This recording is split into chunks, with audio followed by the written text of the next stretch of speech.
How's it going, everybody? Welcome to episode 1 of Taptico Talks. What Taptico Talks is about is giving you behind-the-scenes access to starting a business. A lot of people think that starting a business is their dream, and they see all the motivational posters and memes on Instagram, and they think it's easy. So we are here to clarify what it's actually like. It's not all puppy dogs and rainbows, but what it is Dave Clapper, Yes, that's me. Tribble Reese, my business partners, and I'm Nick Tapp, founder of Taptico Solutions, and we are a marketing AI company. We have another podcast called Dave Learns AI that you may have watched. If you have not, it's hosted by our man Dave here. And Dave is notorious for being kind of a late bloomer when it comes to technology. So with the onslaught of AI tools, we thought it would be pertinent and relevant to kind of work with him, myself on the LLM side and Tribble more on the content side, to get him leveled up on the AI stuff. It's actually a really cool podcast, a lot of cool things. It's very approachable, boils things down to their most important elements, but that's not what this one is about. Taptico Talks is going to be kind of the trials and tribulations, victories and defeats of starting a company. So we're going to get really vulnerable here. We want you all to be able to see what it's like, and follow along in our journey as we try to make a go of it. So without further ado, the founder of Taptico, Tribble Reese. Co-founder. I don't want to take all the credit. Unbelievable. Jeez. Tribble. For the record, I think my intro was better up until misplacing the partner co-founder conversation, but that's neither here nor there. Yeah, here nor there. Right I've been thinking a lot about this lately because, it's my everyday. As you guys know, here we are, entrepreneurs trying to launch something new well into the latter half of our lives, at least for me, as being the senior, the senior citizen in the group. I spent 25 years, 30 years in corporate radio, corporate music, knowing where my paycheck's coming every week, knowing how much I'm making, what my expectations are, what my results need to be in order to keep my job. Very clear, defined box that you live in when you're in that corporate world. And a lot of people, like you said, Nick, dream of the opportunity to start their own thing, to kind of get out of that box and, be able to have a little bit more autonomy. And, there's a real exchange there. There's a real adjustment of going, I know where my check's coming from. I know when I'm going to get paid. I know how much it's going to be, to, okay, it's all about the hustle. And you trade that for, the ability to have some freedoms and to not have to punch a time clock. But it can be very, very difficult. Starting something. It really is daunting. Well, it's easy. Everyone will do it, right? That's true. And all of us have had some experience launching our own businesses in the past. So this isn't our first rodeo either. So it's like, here we are going, all right, here's something that we're all really interested in and learning, and we see a need and a desire to be on the forefront of this technology, utilizing our marketing skills from previous jobs, working for other people. And here we are trying to make a go at it, just us. And it's a grind for sure. Yeah. And I think what's different about what we're doing with Taptico is the businesses that we've started in the past have been there's been more of a handbook for them. With what we're doing with AI, yes, we're a marketing strategy company, but AI is blazing a trail, and we're trying to give that knowledge, explain these tools, and really help small businesses implement on something that they've heard about, but they know it's coming, but they don't really know what it is or how to implement it. So that's what I see as different about what we're doing with Taptico. So, Tribble, when we first started talking to you about coming on, what kind of so just a little bit of context for the listeners out there. So I had been working on this for maybe a year and a half, and then Dave reached out to me about kind of joining forces, and I needed someone to be an accountability partner. Um, and then Tribble, at right about the same time, he and I started talking. So Dave and I, like a day before Tribble came on officially, Dave and I talked about it, and we launched. Which launching just means that we talked about it, and then We talked about it and publicly. yeah, exactly. And then Tribble came on like 24 hours later. Um, and I wanted, as a team to have 3 people so that, there's always, there would be a tie-breaking vote, if there's ever any sort of confusion or anything. But Tribble, what attracted you to come into work with us on this? Well, our relationship, Nick, and knowing kind of who you were in the marketing industry here in Atlanta, and just who you are as a person, it really attracted me to kind of, I'd come from a situation similar to you where I'd kind of hit a ceiling in a more of a structured kind of a corporate role. And I wanted to do something with, if I was going to work and build something, I wanted to do it with people that I like to be around. And I knew you, Nick, and Dave. We'd met a couple times, but after a few conversations, just knowing that with our 3 personalities and with our backgrounds, I just felt like with you guys, getting in the muck and doing the hard stuff, having people that I like was going to make it something that wasn't so hard to deal with and kind of give you that extra energy to be able to get through anything, not knowing exactly what we were embarking on, but knowing that, building a business is hard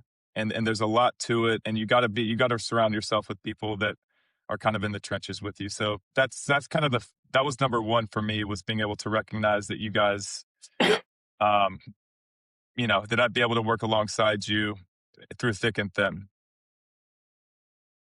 I mean, that's great momentum, and I want to keep that going. But something just came ahead of something that happened last week. Tribble and I were at a client's event. There was a fundraising event for Hemophilia of Georgia, somebody we've been doing some work for. And maybe it wasn't there. No, it was the next day. I was somewhere else. As somebody who knows me, I know where I was at. But anyway, you had posted the picture of you and I together at the Hemophilia of Georgia thing, and someone said to me, he's like, "That's a great picture of you and your son." And I'm like, "What? A picture of me and my son? What are you talking about?" Yeah, the really tall guy. And I'm like, "That's not my son. I'm not that old." I mean, she said, "Oh, you guys Wow. look alike. You have the same smile." I'm like, "Oh, well, thank you." I mean, he's a handsome devil, but I'm like, "Oh my God, I'm there. I am there." Now my 40-year-old coworker is my son. Your son. Oh no. Oh no. I'll just take that as a compliment for you too, Dave, that Oh, maybe, yeah. maybe we're just both handsome. Yeah, that's a compliment. I'm old enough to have a 40-year-old son. Oh, bless. Yeah, you're experienced, man. I mean, you're experienced. Yeah, definitely seasoned. Yeah, Tribble. I mean, I didn't know you very well. I knew you from afar. I kind of I was probably just envious of you 10 years ago. Living that lifestyle that you were, the reality TV, the long locks, the chiseled body, just stuff. I mean, I'm like, oh, how does this human exist on Earth? And I God. remember when Nick was like, "Oh, Tribble Reese," I'm like, "Oh, this guy." Why, jeez. Is he just gonna keep his shirt off the whole time and go like this with his hair, like this? And Well, fun fact. So Dave used to be quite the athlete and CrossFitter. So Dave did have that chiseled body at one point, and whenever he did, instead of like scratching his neck like this, like a normal human, he would go up under his shirt like that and then scratch his neck so you could see his abs. And that is that is not an exaggeration. He would do Subtle. that out in public. I'm I like, never did okay, that. Dave. I never did that. Never We did would that. I remember sending Dave a picture. I was at the mall. This is how long ago that was. I was at the mall and sent him a picture of a Gap Kids, I think. And I said, here's where Dave gets his clothes. There was a girl we worked with who used to call me Baby Gap Clap. 'Cause I Because he definitely was I wearing he was mediums. rocking those extra mediums, boy. most mediums for sure. But gone are those days. Gone are those Yeah. days. But yeah, I to kind of jump off of what Tribble was talking about, it just trying to find people that you want to work with. If you're gonna, I mean, it is so much easier to not go it alone. In the sense of like just having accountability's sake, somebody to bounce ideas off of.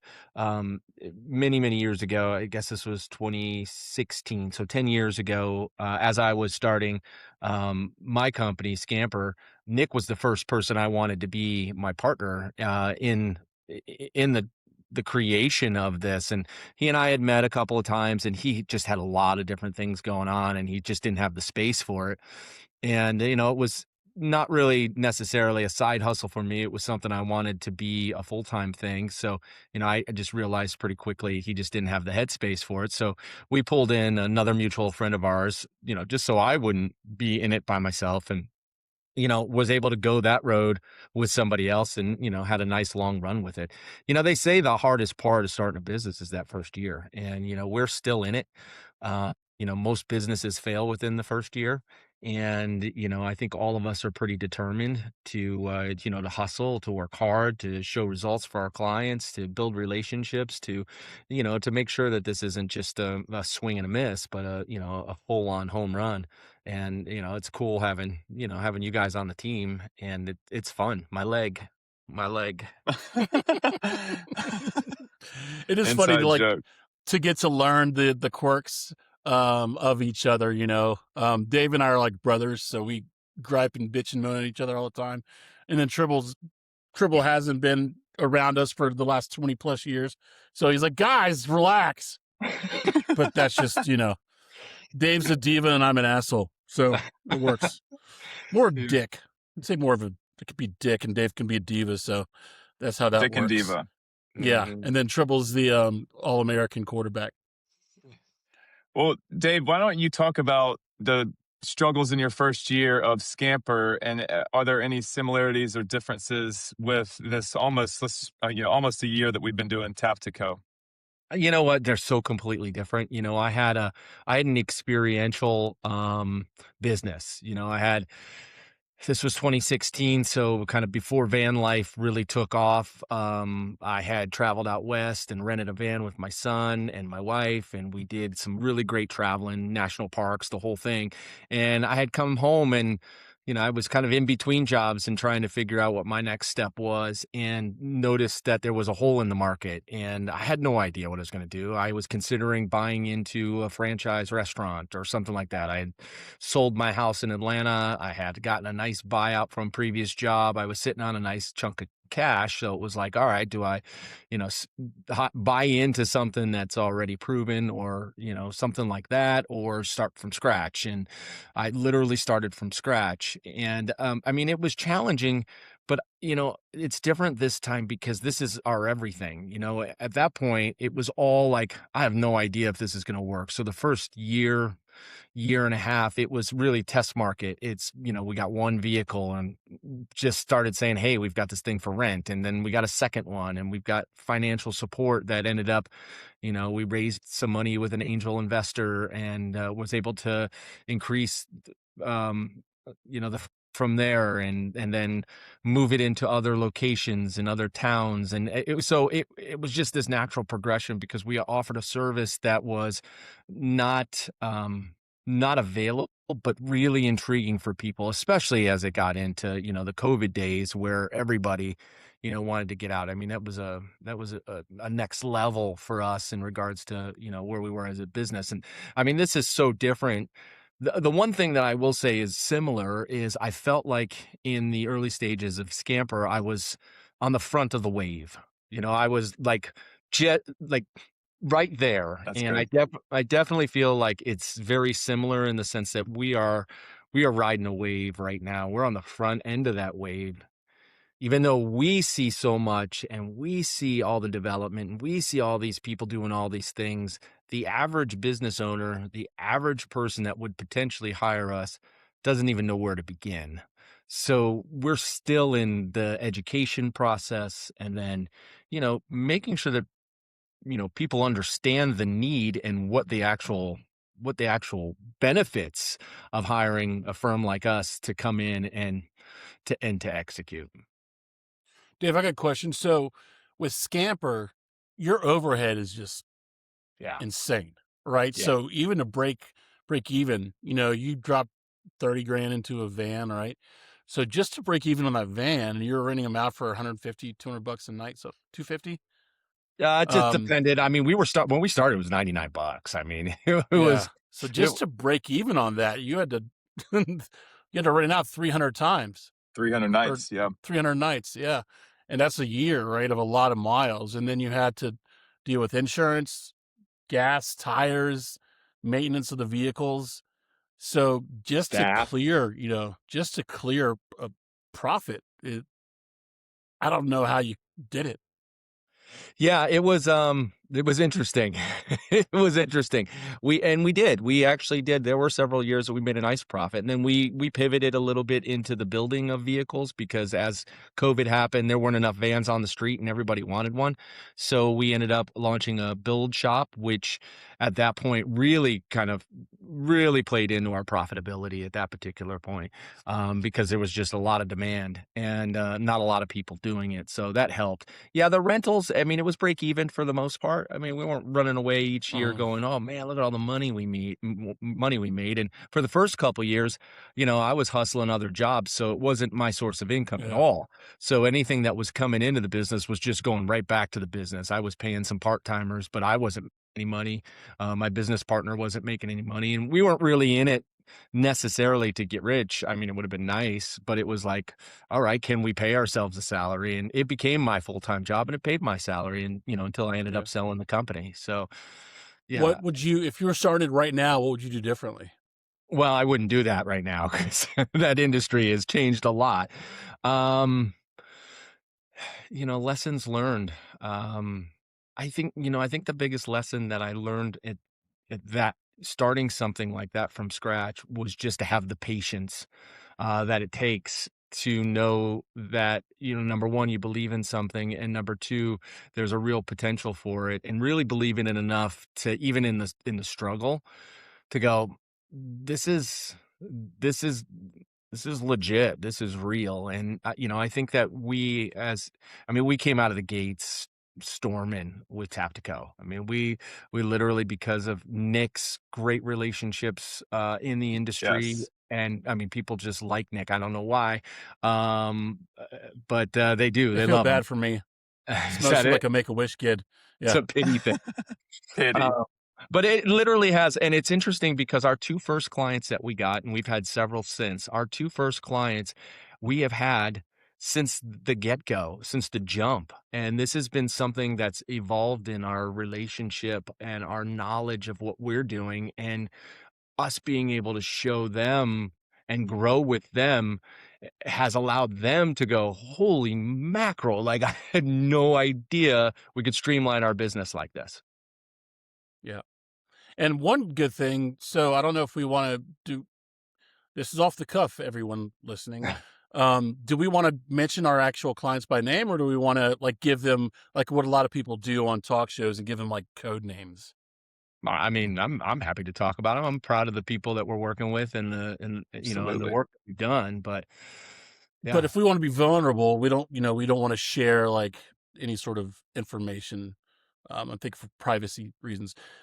Anyway, but the client that Dave works with mostly, I feel like we're very close to scaling that because she is a furniture outlet and she's one of many in this brand. So I think that once we really hammer out exactly what we're doing with her and she's starting to see the fruits of that labor, um, we can go to her other the other businesses under the umbrella of her brand and scale very quickly. So that's Yeah, like but right that's now one of the we're worried about the runway of what we have.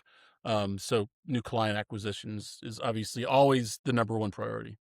always the number one priority. But what keeps me going and motivated is, look, the first two clients that we signed, right when we started, they're still with us. So there's a proof of concept there that we're doing good work. And those are your two got week after week. There's just great reports and aha moments. And and seeing how the AI, like, and we've experienced this with other people, some of our clients, they don't know what they don't know. And so when we get in there and get under the hood, there's moments where they're like, oh, and we can use it for this, and oh, we can use it for this, and it just kind of starts to build on itself.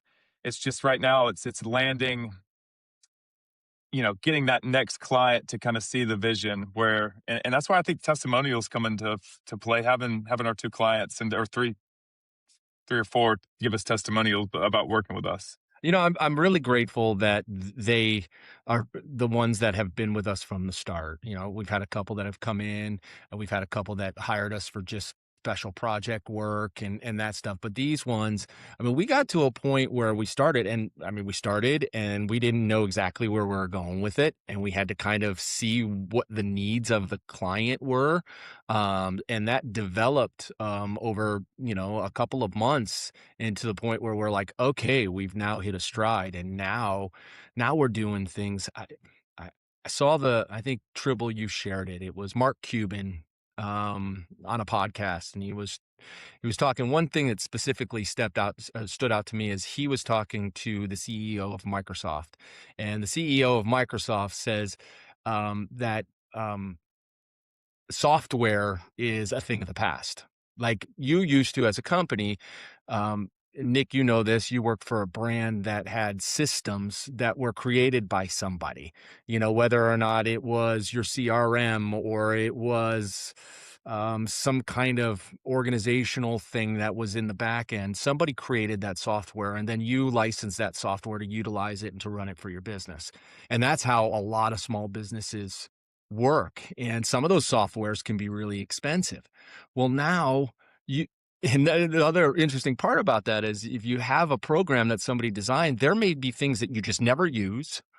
And there may be things that you want in it that it doesn't have in a specific back-end type of software. The great thing about the technology that's out there and our knowledge and where we're going with this is we build it from scratch. And we sit with our client and go, well, what else would you need? Okay, let's put it in there. All right, let's put it in there. So who would have thought, not me, as 25, 30 years in the music business and then running a van company, that I'd be writing software that helps business owners become, more efficient and streamlined. It's crazy. It is, and I've built a couple tools. I actually built one today. There are, if you guys, y'all and anyone listening, if you guys do stocks, I would start shorting SaaS companies like Salesforce, MailChimp, HubSpot. Yep. I built a tool that my old company used to license for a couple $100 a month. I built it in about 20 minutes this morning using Claude Code. So stuff like that, it's really like you can be your own custom home builder. You know exactly what you want. A lot of times you're not sure what you need until you get into it, but the use cases and the expenses of, a MailChimp, it's expensive. But now if you know how to use AI and some of these, it's called vibe coding, you can build it for yourself, and it's exactly what you need. It's custom to what you need, nothing that you don't, which is phenomenal. And it's easy if you know what you're doing. And we know that a lot of business owners don't take the time to learn all this stuff, which is why we're around, because we do. So, but it's the next year is going to be insane, and I'm super excited because it's almost like Christmas morning every week or so, because something new comes out and we're like, oh, let's dig into this. And they are just they being the AI companies, they're all just leveling up and getting better and better. And I don't know if you guys saw this, but OpenClaw got acquired by OpenAI. Well, I saw they hired him. I guess they hired him, Peter, the founder of OpenClaw. Yeah, I guess it can't be really acquired because it's open source, because no one owns it. But what stinks is I wonder how that's going to affect OpenClaw, because it was purely like a non capitalist movement. It was engineers building it for free and then everyone using it. So we'll see how that changes. But that's how OpenAI started too. They were supposed to be open sourced, and they quickly. Yeah. That's why it's called OpenAI, right? And then Sam Altman, I don't know if I trust that guy. Gotta be honest. Don't know if I trust them. You've really dug deep into OpenClaw and haven't heard much. We had created a Bobot. somebody to work for us that was kind of an agent that could do almost any task. Kind of introduced him to our people, put him up on our website. The whole thing. Is Bo is Bo still moving in that direction, or is Bo trying to Bo's figure out right here. where he fits in with Meta? Bo is right here. And this is the issue we're having with Bo is he's returning empty replies right now. Uh-oh. That is a known issue with the current release of OpenClaw, and it's with Opus 4.6 specifically when you use the LLM for Opus side. But it works with ChatGPT, OpenAI. So I'm trying to figure out the best use case for that. But Manus, I think I texted you guys this. Manus now have agents that are basically OpenAI, OpenClaw. OpenClaw. So if you go in, you could do the exact same thing with your Manus agent that we could do with Bo. So each of you guys can have your own personal assistant. I've got one. I started one already with Manus. Super easy. When you log in, you'll see agents, the left-hand nav bar. But And since you've been with us, Nick or Dave, how can you tell some of our clients if they see this, how like you're so good with analogies, what is having a Bobot or an OpenClaw, what is that like for a small it's having business? a virtual assistant. So I just moved into a new place. I named mine Heidi. Howdy ho. And she helps me so she's in Telegram, but also in Manus, so you can access both. But take pictures. Like I was trying to figure out, Dave helped me last week with my closet. I was trying to figure out how to arrange the closet with all the stuff that I have. And I took a picture and I showed her the stuff. And then she said, well, here's what you should do. And then also buy some of these container boxes for she knew my dresser model. Like I took a picture of the dresser. Like, here's what I'm working with storage. She's like, oh, that's from IKEA. That's the Hermanas. And yeah, those 18-inch deep drawers do some heavy lifting for you. Like literally, here's a link to Amazon. Get these little dividers to help you, whatever. And then took a picture of my closet. I hadn't moved in all the way. She was like, what are you doing with cardboard boxes? That looks terrible. Go to like literally, she's like, go get some of those wicker baskets and it'll elevate. Plus all these mismatched coat hangers. That's ridiculous. You can get 30 coat hangers that match on Amazon for $30. Stuff like that. And I was like, damn. But also like time management. So hey, check out my calendar. I have to work in time blocks. I don't know if you guys know about time blocks, but like focused work for 2 hours learning. I've got to learn and stay on top of this stuff. So I've got those focused breaks. I'm going to start incorporating 60 minutes of walking, just getting out and moving my body because I've been really bad about that. But just stuff like that, and like having like very specific time blocks to work on each client. You guys are about to see, I'm working on she's going to send a weekly recap of this is all the stuff I was trying to get Bo to work on, but automated recaps. This is what everyone's doing this week for CIG. So much for not saying clients' names, but here's what everyone's doing. Here's what everyone's doing. Here's what's due. This is the Rocket supports. I built an EOS platform for us this morning using Claude Code. I also built, I think it was last Friday when I was talking with Matt. It's basically an agent, an onboarding AI agent that has, it interviews you.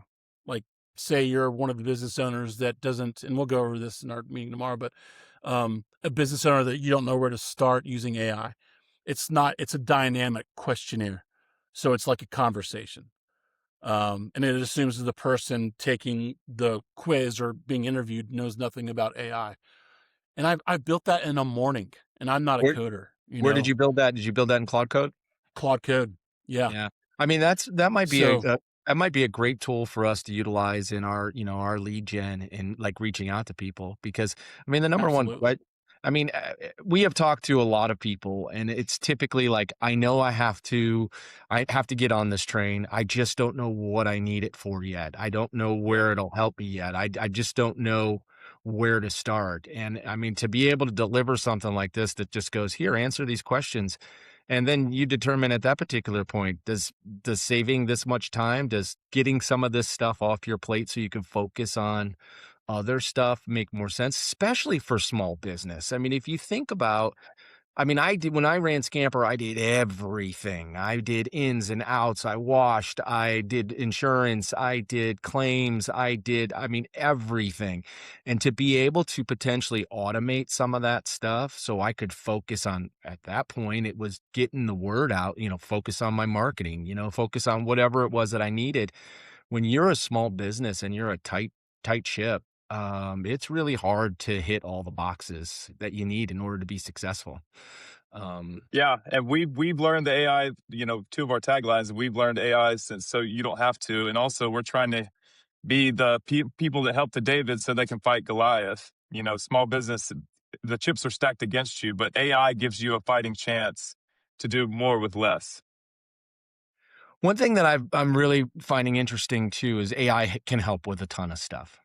And it can take things off the plate. It can save you money. The one thing that I don't think people are realizing yet is it can help you create marketing campaigns. You still got to spend money to market your business. Like, you still do. You not only do you have to hire the right people that know how to market it for you, but you also have to spend the money on the platforms that are going to drive results for you.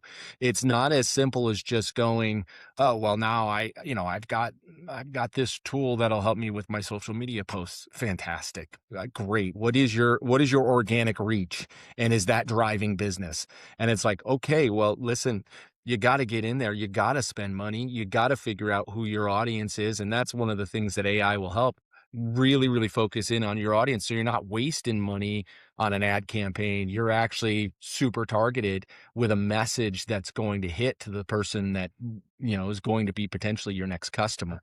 So I just find that really, really uniquely interesting about where we're at right now. There are some people think, well, if I do all this stuff on AI, then, I mean, it's going to do the marketing for me. And it's like, no. I mean, it'll give you the it's more of a roadmap. tool. Yeah. Yeah, it's a collaborative tool. That's the best way I could describe it. But what do you guys, over the next 6 months for our business? What are some things you're looking forward to? What are some things that are scary? What are some things that you're excited about? I'm most excited about signing our next client, because that, once we get that, and then it's the next client, and that's where my focus kind of is. And we've got a couple that are, possible, but it's just one thing that I want to point out too with our business. We talk about all the value that we can provide, but there's a little bit of education in that as well, because a lot of our value is proven by getting under the hood to see where they are spending too much money or where they're lacking time.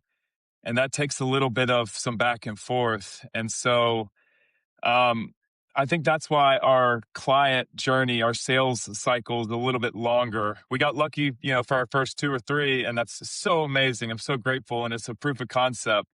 But it's more swings of the bat, and it's getting people kind of top of funnel, so that we're not, counting on. So we do have time to educate people, and we're not planning on that just to be a 1 or 2 meeting thing. Does that make sense? Yeah, totally. Yeah, I mean, that's where our content comes in. That's where we educate people. We get them to watch our content so they understand what we do, and then they'll see the value we provide. So Yeah. So you ask, like, what are we really excited about? I don't know why.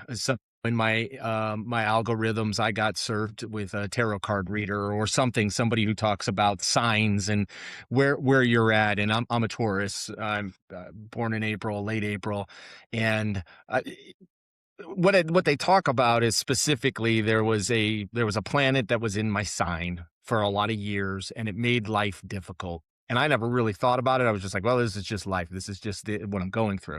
And this person talked about how come April, that planet moves out and and it moves somewhere else. And what it does, it then offers up just a wealth of not only success, but momentum, and just like this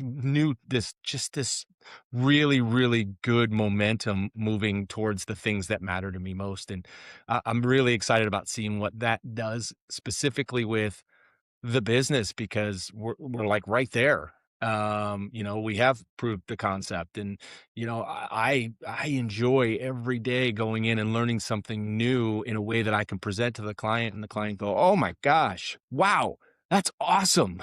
That's exactly what I want." I mean, there's a real joy in that. So knowing that that is something that charges me, and then knowing that there's all this momentum into growth, and then being able to do it for others, and being able to show results, and to build business, and to get people excited about what we do, is really exciting. So many times I have to talk to my family about, hey, we're not just doing silly gifts on Sora. We're not we're not just making automations of our pictures, although that can be fun at times. We're actually trying to find real ways that can create efficiencies in small and medium businesses. And it's not just, okay, that's fake songs and fake videos and fake this and fake that. And I think there's a real that pushback that you get from a lot of people on AI are those that just think that's all it is at this And point. Dave, you call it, you have a great explanation. Is it a toy or a tool? And a lot of Mhm. times the ones you just mentioned are kind of those toys, and they're novelties and fun to kind of play with. But we really focus on the tools that we implement for the businesses to add maximum value. What are you excited about, Nick? What are you worried about? I'm excited about just the advancements, man. Like, I was the guy that would camp out for the new iPhone. Like, I knew when the iPhone release was coming up, and when the Worldwide Developers Conference, the WWDC, in June was coming up, I would look forward to the software updates. Like, and that was once a year. But we're getting them dropped without expectation. Like, they are surprise releases. That's how fast everything's moving. And as soon as one drops and you start to understand it, then another one drops, or the other one changes, or whatever. So one reason that I cannot thrive and live in a corporate environment is because you know what's happening every day. You know, um, that is like, if you're okay with uncertainty, entrepreneurship is the life for you. Um, and I always say, like, where I read somewhere that, you know, it's hard to tell if you're on the right path until you've already taken it. And who knows? Who knows if we're on the right path right now? I do feel like we're set up, and I feel like we do have opportunities at our fingertips that we're just we're the miner that's a foot away from the diamonds. But um, yeah, and it's like, I just the mind-blowing stuff that Dave was just talking about, with the clients. Oh my God, you can do that.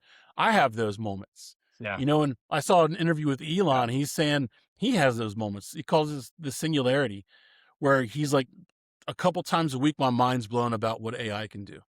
And he's like, and I'm not on the sidelines, I'm on the field and being surprised by these things. So I feel like, personally, the three of us are really well positioned professionally, um, to be AI coaches, consultants, whatever, architects moving Advocates. forward. Yeah, all that stuff moving forward. We're just early to the game right now, and it's pretty cool. So I'm excited about that. Yep, I'm excited to hit our target amount of clients. I do feel like it's going to come quickly. Um, we just got to keep pushing and fight through this, the early stages. Like Dave said, most businesses fail within the first year, and we're coming up in a couple of months on a year. So we'll see. Let's rock and roll with it. Let's do it. So there it is. That's kind of more behind the scenes of, little less focus on the tools, and focus more on what we're doing is business owners and the things that we're experiencing, the goods, the bads, the worries, the uglies. And next week, maybe we'll go into, some mental health stuff. What do you think, For all of Tribble? our sakes. For all of our sakes. I got a baby on the way. Ah. Oof. All All right, right. boys. Well, thanks for talking with Taptico Talks, and yeah, Mhm. I'll see y'all at the meeting tomorrow. All right. Bye, guys. Bye, guys.